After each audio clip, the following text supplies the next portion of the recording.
But just know that this is, if you're looking for a two-handed mage casting build, that this one, in my opinion, is freaking fun.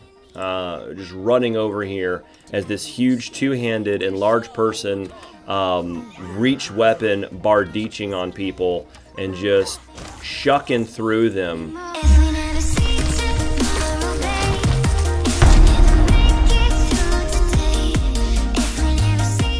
As always, if you guys like these builds, like the video, subscribe, write in the comments what you want me to work on next, or how horrible this build was and what you didn't like about it and why you're unsubscribing and I should just kill myself. For those of you guys that are always asking for the build description, we have awesome subscribers such as yourself who actually watch this video and go through and create the build description, and they put it in the comments below, and whoever writes it the quickest and the best, I pin it and they get a thumbs up. So previously I had made a two-hander Magus. I'm gonna call it Magus, okay? Just Magus sounds weird, like maggot. Previously I made a two-handed Magus with a lot of strength starting off, and the thing that I'm realizing is putting that much strength into your character really gimps the rest of your stats. Now, beginning level, he still has 14 armor class and 13 to attack, and he's doing some crazy damage one-handed. But I just feel like I know that that amount of strength put into 19 strength is just way too much for this build. I think this portrait is perfect because I'm going to be using a Bardich, and this guy's got dragon stuff going on, and he looks awesome, okay? It's just perfect for this build. For the build, we are going to go Aasimar because I do get to put points into strength, and I get to put points into the charismas. So I've seen this build be done before, and this is actually a build that a subscriber had recommended that I would do. Yeah, I can't find out who it was who said this, but anyways, they'd recommended using a Magus, like 13 levels of Magus, 3 levels of Fighter, and then 4 levels of Dragon Disciple. I picked Red Dragon, and I dorked around with it. They said, you know, you got to go with Eldritch Scion, and you got to pick Dragon and everything like that. And I actually went through and built up. What is that? Am I taking the right one? Yeah, you want to take the Angel heritage here for strength and charisma. But I went through and I built it up with the 3 levels of Fighter, and it wasn't necessary whatsoever. We're going to go for Red Dragon. You have to have a dragon bloodline for this to work. But what I'm doing is I'm going to do 16 levels of Red Dragon Magus, whatever, and then 4 levels of Dragon Disciple. So again, previously I had put 19 points, or sorry, I had put all of my points straight up into strength and barely had anything to work with dexterity for a little bit of armor, and you don't need that much. So I would rather put the 3 points, getting that 16 strength, 16 dexterity for a little bit of an armor boost there. I think it's a lot better and frees you up for some more stuff than putting an extra 3 damage, and it is 3 to attack and more carry weight and stuff. I get that, but it just felt wrong putting so much into strength. For your skills, if you plan on using armor like your medium or your heavy armor, which you can by level 13, if you plan on using those, you don't want to be putting points into athletics because you're going to be getting some armor check like crazy. Same thing with mobility, trickery, and stealth. But our Arcana is needed for Red Dragon Disciple. Keep saying Red Dragon Disciple, whatever. And you're going to need Persuasion, and you can use Magic Device very, very well. So that's where we're going to put our points. The first feat you'll be taking is actually Power Attack. That's going to let us take Cleave and our Dazzling Display stuff later on. The first spells you take is going to be Shield for that +4 armor. And then I take Enlarged Person because using Enlarged Person with using a reach weapon is crazy fun. So your first as soon as you can get Red Dragon Disciple, that's what you want to push for because it starts giving you strength. But for the most part, you just want to start maxing out your Magus as much as you can, hitting up that Arcana and going through the steps. I always put Persuasion up first, Arcana up first. You can dork with Use Magic Device later. Level 2, you're going to take Magus. And then your spell picks, you start to having some fun.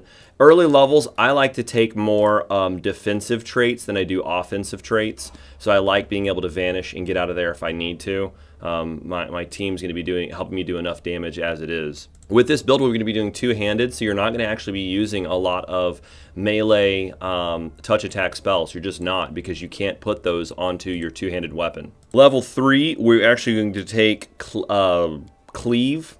Yeah, there we go. Sorry, I'm looking at two different lists here. And then we take Arcane Accuracy, just because we can. Kicks and giggles, whatever. And the next spell pick, you guys can start dorking around here. Magic Missile is always fun as a little blaster thing from a distance. Grease is great, but you're going to have other people filling those out. You're going to be doing some blasting kind of stuff going on here. Again, we're not taking Corrosive Touch or Shocking Grasp because we're not going to be enchanting a one-handed weapon. If you guys want to, in addition to this build, you can, but we're going Reach with this guy. We start getting Dragon Resistances, which starts giving us natural fire, and we start getting natural armor bonuses to our little armor class right there. So already at level 3, with armor off, we already have 14, that +1 natural right there, dragon resistances, dexterity bonus, throw some armor on, you're good. You can still cast spells in light armor. Level 4, of course, we're going to go for Magus, and you can put that point in strength. Go for it. And then here we're going to put that Arcana up and that Persuasion. Again, I always go for spells that are going to give me more defense earlier on before I start doing damage spells. So I'm grabbing Mirror Image and Blur. At 5th level, we're taking our 5th level of Magus. This allows us to grab Arcana 5. And here I actually go for Cleaving Finish because it's nice to start giving this build that doesn't have a high base attack bonus. We still hit pretty hard because of our strength bonus, but it starts giving us some extra attacks per round. So this Cleaving Finish will allow us, once we kill somebody, we get a free attack on somebody else. And then our Magus Bloodline feat we go for is actually down here called, well, it's not down there, it's called Weapon Focus Bardich. Bardich? Bardich. That's what I'm going to call it. I don't know. Sounds French. And then spells, if you want to start going for a nuker spell, is Scorching Ray. You also get Grow Claws right here, which is pretty fun. Being able to toss that on and get an extra attack every now and then. It's pretty fun. At this point, we're going to grab our 4 levels of Dragon Disciple. We can grab them early, and we start grabbing an extra bit of strength in here, and we still get to increase our spell casting levels. We'll keep pushing that Arcana and that Persuasion, and the Use Magic Device is doing great. So at 6th level, we took Dragon Disciple. 7th level, we're going to take Dragon Disciple again. This allows us at 7th level to grab the famous Cornigan Smash. The reason I want to grab Cornigan Smash here versus Dazzling Display is because Cornigan Smash, once I have Power Attack on, is going to instantly intimidate them, versus Dazzling Display, I have to click it. We will grab Dazzling Display in a little bit. And then here I would grab the Blind Fight early on, helping you attack people that have concealment and whatnot. You could grab Improve Initiative though if you are feeling like you want to jump in there a little bit more. Maybe that's your goalie. For me, I love Improved Initiative, but I'm going to grab Blind Fight because it's more dragon-like, right? Here again, we can start grabbing some more spells. Effortless Armor is great because later on when you are wearing armor, it's going to make it to where you don't have any checks, and it doesn't mess with your move speed, and it's a minute per level, so that's pretty nice if you're wearing heavy armor. Glitter Dust is great, and Invisibility is great. We can grab Greater Invisibility later on though. So again, here we already grabbed some Strength Boost, and we also got Dragon Bite. This is an automatic natural thing going on that per round you will bite somebody, so we like this. 8th level, we're grabbing our 3rd level of Dragon Disciple. We're going to put that point into strength, getting some more strength here, some more attack bonus towards those baddies. And 1st level spell, I like to grab the famous True Strike just because I can. 3rd level spells, I am going to grab Fireball, even though I will get Controlled Fireball later on, because at this point you can start casting Fireball, and I'm going to grab Haste. And since I'm a red dragon, I actually add extra damage to any fire spell I cast that has a die to it. We get our breath weapons as well, so that'll be fun as awesomeness. At our 9th level, we grab our 4th and final level of Dragon Disciple. Of course, you see it's going to give us some more armor increase, and it's going to give us some more strength. And that's our last bit of Dragon Disciple that we're going to grab there. And we're already through with it, so you can start just focusing on your Magus later on. And at 9th level, we do grab Dazzling Display as a prerequisite for Shattered Defenses. Here, we're going to grab Slow because we like keeping people away from us. Get away, you stink. Nobody likes you. We also get Free Fear. And our Dragon Resistances gave us some more resistances to fire, as you see right here, and gives us some more natural armor. So again, now we've went up. We've got our 2 Dragon Resistances and 2 natural armor increase from being a Magus. At this point, we start popping back over into just regular mages. Here you have the choices of prescient attack or enduring. I think it's called prescient, like omniscient, prescient. So I'm going to grab that one and going through people's stuff. Enduring is great because it makes it to where it's it goes up to a minute level. So that's good as using enduring. At this point, maybe I want to use, you can still cast spells. It's just not going to attach it to your actual weapon if you're using a two-handed weapon. So Vampiric Touch here is good. Get a nice little heal going on for your life. At 11th level, we're taking our 7th level of the famous Magus. And at 11th level, we go for Shatter Defenses because we want to shatter them. Shatter those fences. We already have Scorching Ray, so I would grab something that's going to help you out later on. Maybe you want a Molten Orb to kind of replace your Scorching Ray. Maybe you want to do some acid damage to people or whatever, or add in some Bull Strength to give you a +4 enhancement bonus. It's really up to you guys at this point. I'm going to go for fire because I'm a fire build.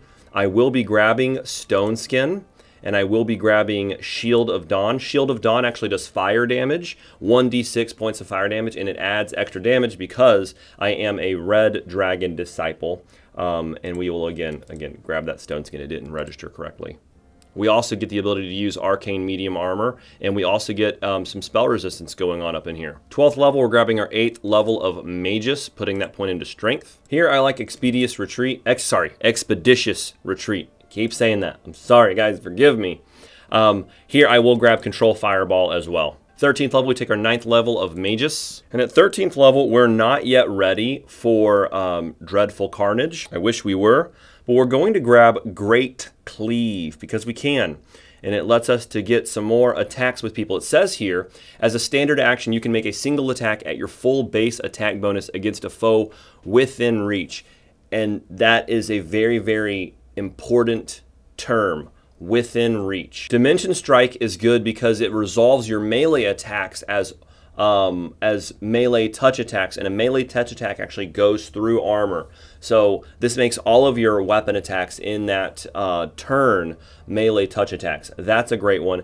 Hasted Assault is also as well. It's like being able to cast haste on yourself over and over and over again. And that one, people are going to pick that one a lot better, a lot more. Here, I like to grab Shout or Greater Invisibility. We already have some damage going on here, but Shout is not resisted by spell resistance.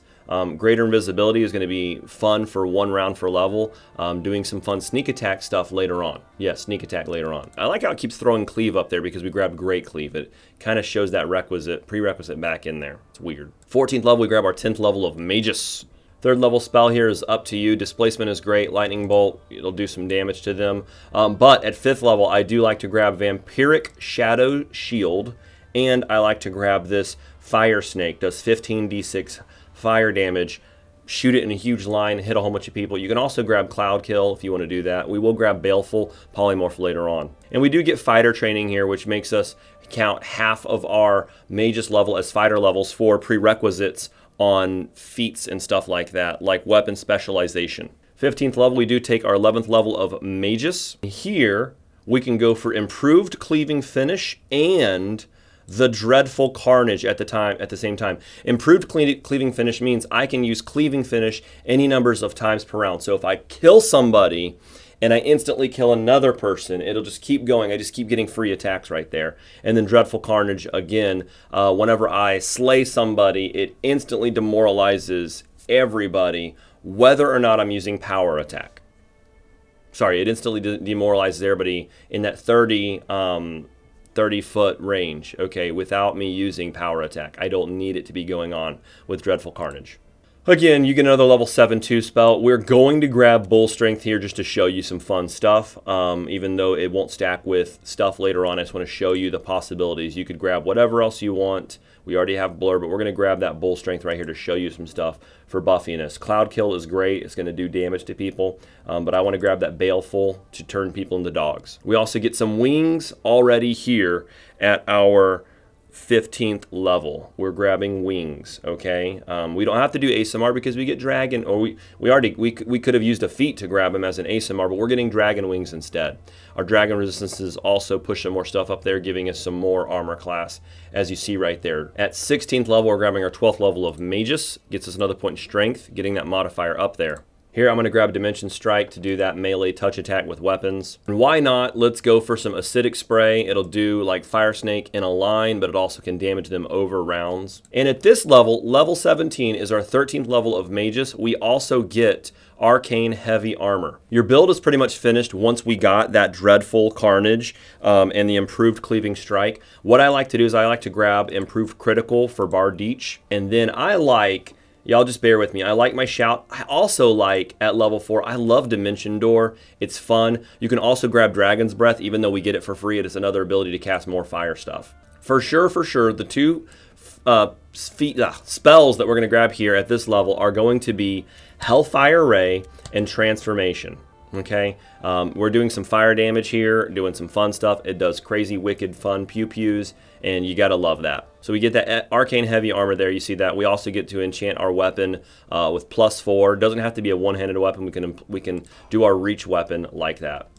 18th level is our 14th level of Magus. Do whatever you want here. I'm gonna grab Displacement because I can, and you can't stop me. Sirocco is a fire spell that keeps them at bay, and since we are a fire red dragon, we're going to grab that one there. Knocks them down. We also get some more improved spell combat. Look at those resistances there. So nice. 19th level is our 15th level of Magus. Again, the build was pretty much done, and you can start picking whatever you want. I've already got the improved critical for Bardiche.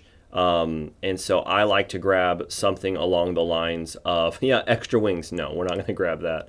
I haven't tested yet if dragon wings and ASMR wings stack, but something along the idea of a weapon specialization, adding some more chance to hit right there is good. Bane Blade is great. We're going to grab that one too. I like Chain Lightning because it's a safe spell that does a lot of damage. Here at 20th level, we're taking our final level of Magus. It's 16th level. It gives us some really, really fun stuff. Again, the build is probably broken at this point. The reason I'm grabbing 25 strength here, I know that you shouldn't do it because the ability modifier items only give you +2s, +4s, +6, etc., all even. And so putting it here is not going to make sense. But that extra point in strength does help your carry weight. So whatever. In this build, putting it somewhere else isn't really going to do anything else because these all turn odd anyways, except for intelligence. So if you want to put an intelligence thing on there, whatever. Maybe that's what you want to do.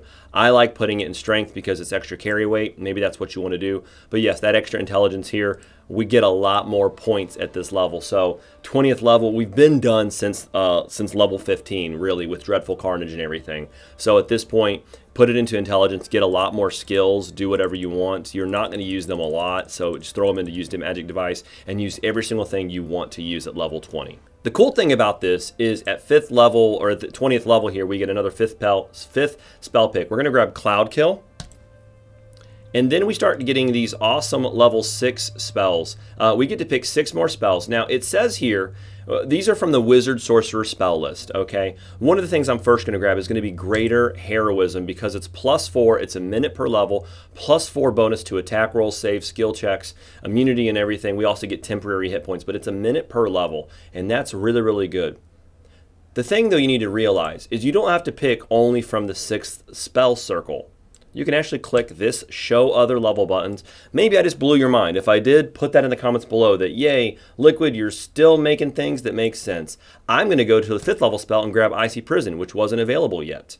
Okay, and then I'm going to start grabbing some other things here. I'm going to go for things that make me happy in life, okay, things that make me a better person. I'm going to go for Protection from Arrows. It's an hour-long buff, communal for me and all my friends from arrows. One thing I like to grab here, because you can, is a level 2 spell I like to call Sense Vitals because of sneak attack. At that point, start grabbing whatever you want, you know, whatever makes you happy. One thing I do want to grab at level 6 is Dispel Magic Greater. And then I got to check real quick and see if that actually gets to me as a free thing. I'm not sure. And then just go for there. You know, have some fun. You can do B-shaped 4 if you want to do some transformation into another a large wyvern, a smilodon, or a shambling mound. Whatever makes you happy. But yeah, I like to grab that last thing here. Remember, you got to click this button here. Serenity is fun. because if you hit those guys, whenever they try to attack people, they will hurt themselves. Okay, they get really, really emo. They start painting their hair, dyeing their hair black and painting their fingernails black and listening to really, really gothic music. Yeah, so we also get Counter-Strike here at this point. So whenever somebody tries to cast a spell defensively, it actually provokes an attack of opportunity. And again, we have that awesome term there, within reach, and we like that term. We also get Power of Worms. We're immunity to paralysis, sleep, fire damage, whatever, all that good stuff. We get that. We've done some good stuff here. And as you guys can see, we get those awesome red dragon wings. The cool thing about the wings is whichever type of dragon you pick, those are the color wings you will get. That's really, really cool. And so as we look at me with my cool little portrait here, you know, having some fun and what I do with my life, I really, really like the way this guy's portrait looks and matches him here. We will go pick up a Bardich and show you guys what it actually looks like. So I wanted to show you guys what it's like rocking the awesome Bardich over here. This is the build that I had done where there's more strength involved. You actually get, you know, about 4 more modifiers. It's pretty nice. You do some crazy damage. You really do. But I wanted to show you guys, you know, pulling out this reach weapon. It's got that 6-foot melee. And one of the important spells that you want to always have ready is Enlarged Person. And I want to show you that and the reasons why right now. So you've got your character behind your 2 shield characters, your 2 tanks here, Valerie and Harem. This is what you'd be doing the entire time. You see the bad guy here. And as you come in, your reach weapon already is going to be at a distance. You're already hitting this guy from back here. All right, and once you do that, of course, you're going to kill everybody. It's going to instantly. But I'm still behind my shield carriers here doing that damage. So armor class is not really that big of a necessity that you're going to be doing. They're going to be focusing on other people. And you see the distance I am right here. But when you cast Enlarged Person on yourself, it actually increases your size bonus and thus your reach. And of course, it also makes you do better damage because you lose 1 armor class. Show you that real quick. Your armor class actually goes down 1. It's not showing it for some reason. It's because I'm not in a fight yet. But your reach will actually be even further back. So I actually move faster than these guys right now. But now I'm way back here, okay? Like hitting that guy first and then this guy. It'll show you that I got that crit first. I did a hit. The crit was first, critted him. But then also hit this guy from way over here. Let's see that again. Also, with more strength and higher size, your charge level gets bigger. All right, you see this huge circle over here? It's crazy. But I want to show you guys again. I'm going to send in these guys first, and then I'm going to go in and get them with a distance. So again here, I'm going to smack one guy, wham, and I got all of them with my damage. Amiri didn't do anything. Arthax did the damage. Arthax did the damage. So I'm here. The bad guy goes down here. Again, these guys are closer to him. And I'll hit him, and I can still hit a guy over here. And when you're using cleave and greater cleave and all that kind of stuff, you just start going through there and just whirlwinding on people because you're so large and so in charge. Here, you can actually get your charge going down. We're going to charge up on... Actually, let's go charge up on the archer here and have some fun. So I can't charge up on the archer there because those wood was in my way. I always forget about that. Is if there is something in your way, like a pebble, you can't charge up on people. It's annoying, but whatever, you got to do it. Here I can charge them even though it looks like the path is good. So we're going to go for it. And we're going to fly in here, charge. We're going to smack that one guy, critical hit. Just get some range in there, you know? Now, the benefit of this build is that you have the ability to wear, if you want to, you can't even see me in there, the ability to wear heavy armor, you know, medium armor, putting it on and having even more armor class over here in huge fights. You know, I don't have any heavy armor unless I have any on Valerie here. So being able to put on this heavy armor and still cast spells. It'll make your speed go down some. You'll get more armor class. You can put on any kind of armor that you want, but you also get to cast a jack ton of level 1 spells, level 2, 3, 4, 5, 6, all that fun stuff. And I don't want to go through all the spells this build and show you everything that you can do. But just know that this is, if you're looking for a two-handed mage casting build, that this one, in my opinion, is freaking fun. Just running over here as this huge two-handed and large person, reach weapon bardiching on people and just shucking through them. Shucking is what you do to corn, and so I'm just removing all of their armor. Just running up here on these people. I'm going to stand here and see what we can get with hitting one person and see if we get that whirlwind kind of cleave thing going on. So smack that person, and again, I got a cleaving finish there. It makes me start spinning around. I hit them and I hit the next person, and just the distance that you get on all these people. That's the benefit of this build, is doing reach and being able to cast whatever you want. So again, if you like a spellcaster kind of class, this is the one you really want to work with. It's fun. You can't go wrong with it. It's one of my favorites right now. And I hope you guys enjoy this build. So again, thank you for watching this video. This has been my Magus Dragon Disciple two-handed reach weapon beast of a guy.